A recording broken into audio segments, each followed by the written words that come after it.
I will not die at their claws and paws. I will fight, I will be strong, I'll be one of them. Timothy Grizzly Man Treadwell spent 13 summers camping among the bears at Alaska's Katmai National Park. He treated them more like friendly companions than wild animals, and he integrated himself into the bear population at Katmai using unorthodox and dangerous methods. Which raises the question, how did he end up in the stomach of a creature he considered to be his best friend? I will be the master. Still a kind warrior.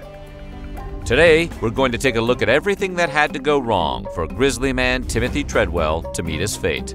But before we get started, be sure to subscribe to the Weird History channel and let us know in the comments below what other tragic stories you would like to hear about. Okay, let's tell the tale of a man who tried to befriend an apex predator.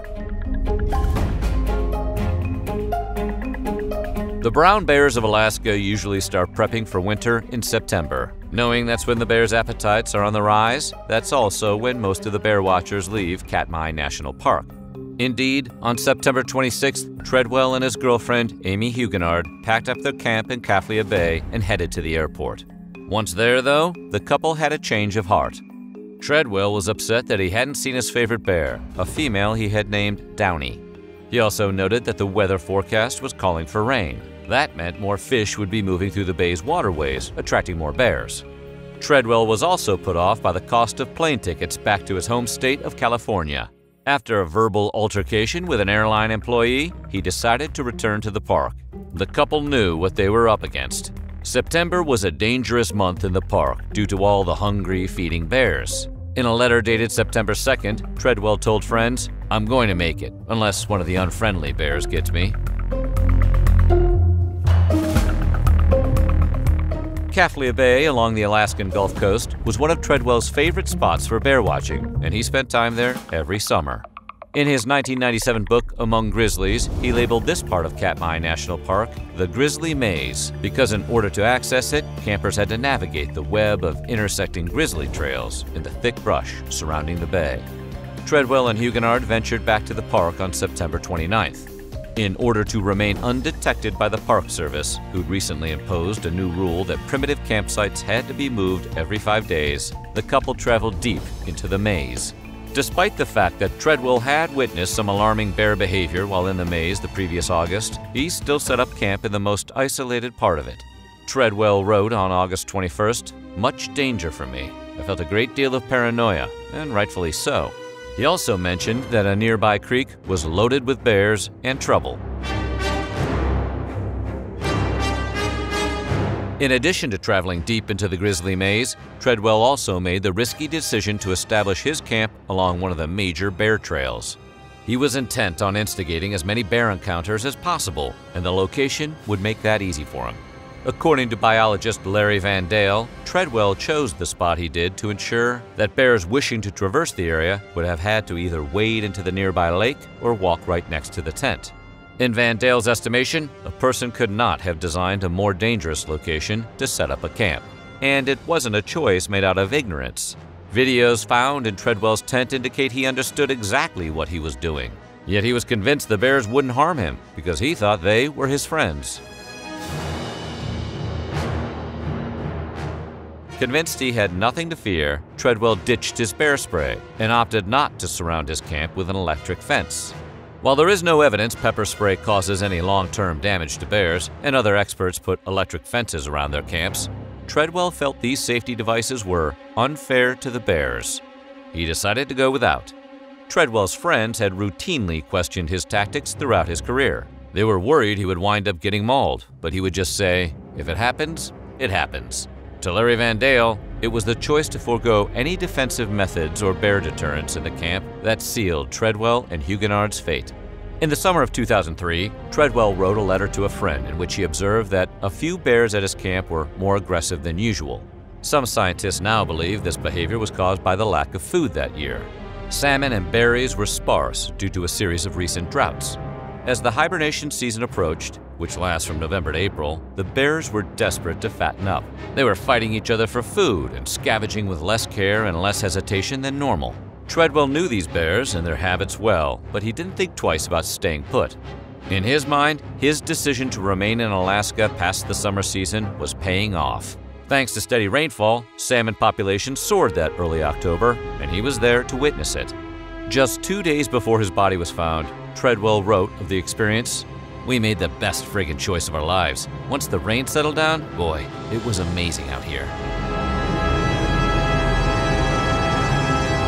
With winter on the horizon, Treadwell and Huguenard were increasingly at risk of meeting a hungry bear. Don't you do that. Don't you do that. Back off. Most of the bears were retreating further and further inland toward their mountainous dens to ride out the winter, but a few desperate stragglers and scavengers remained around Kaflia Bay. Bill Sims, a hunting guide and pilot who knew Treadwell well, often warned his friend about trying to enmesh himself in bear communities while they prepared for hibernation. "These bears just tolerate us," Sims would say. "They've only got one thing in their mind, and that's to get as much food in their bellies during the summer because they've got a long winter ahead. They're not here to be our friends." But his warnings were ignored. Treadwell was so enamored with the bears, he refused to acknowledge the potential threat they posed to him or others. I'm in love with my animal friends. I'm in love with my animal friends. I'm in love with my animal friends. I'm very, very troubled. They're so effed over. It so sucks. October is a cruel month for Alaskan bears for more reasons than just competition for food. During October, hunters are allowed to track bears outside Katmai National Park in the Kodiak Archipelago. The grizzlies in the park, amazingly, seem to be aware of what's happening to their species, courtesy of what's known as their bear sense. In fact, there appears to be a measurable correlation between bear aggression and hunting season in the area. Sam Egley, one of the men who was part of the team that retrieved Treadwell and Huguenard's remains, suspects Treadwell was too detached from the truth about how bears exist in the wild. Egley would later say, "I think Treadwell thought these bears were big, scary-looking, harmless creatures that he could go up and pet and sing to, and they would bond as children of the universe. I think he lost sight of what was really going on." If you're wondering how close Treadwell got with the bears, he actually named every single one he encountered during his 13 summers in Alaska. He also spent time each year inserting himself in their habitats and camping along their trails. By all accounts, he was pushing the boundaries of human-bear interaction. In his videos, Treadwell hoped to show the world that grizzlies were not as sinister as they appeared. He even touched them, even going as far as kissing one on the nose. He and Huguenard spent previous summers together in Alaska, and she joined him in his quest to be a human among bears. "You haven't lived until you've bathed in a river with bears," she told a friend. In September, before they left and returned to their camp, Treadwell recorded an interaction with two large male grizzlies he had named Demon and Machine. He was excited because he felt like he had earned Demon's trust. According to Treadwell, "I am being let in very close to Demon and his food source, and in a further sign that he trusts me, he has actually turned his back to me." However, according to biologist Vic Barnes, this behavior was nothing short of pure stupid. He believed Treadwell wasn't really documenting bear behavior in any meaningful way.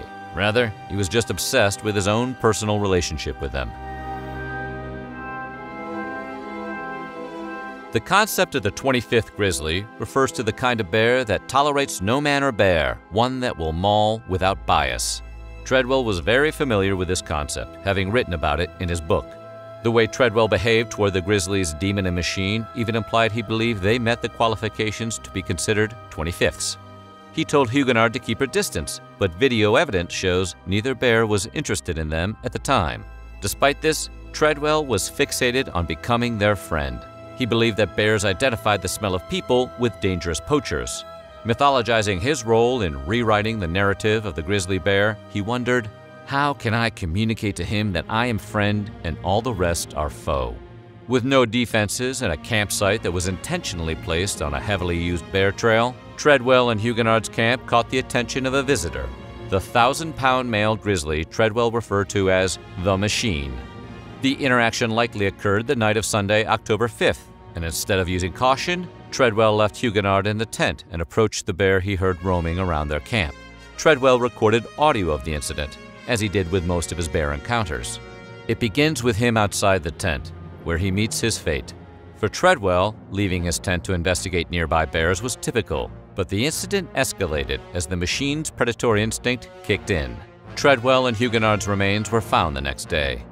"I would love to be his friend, but he's not that type of bear," Treadwell said about the machine, who was put down after the incident. Human remains were found in the bear's stomach.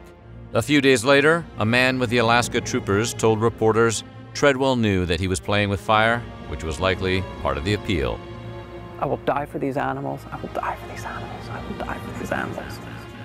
So what do you think? Poor guy, or did Grizzly Man have it coming? Let us know in the comments below, and while you're at it, check out some of these other videos from our weird history.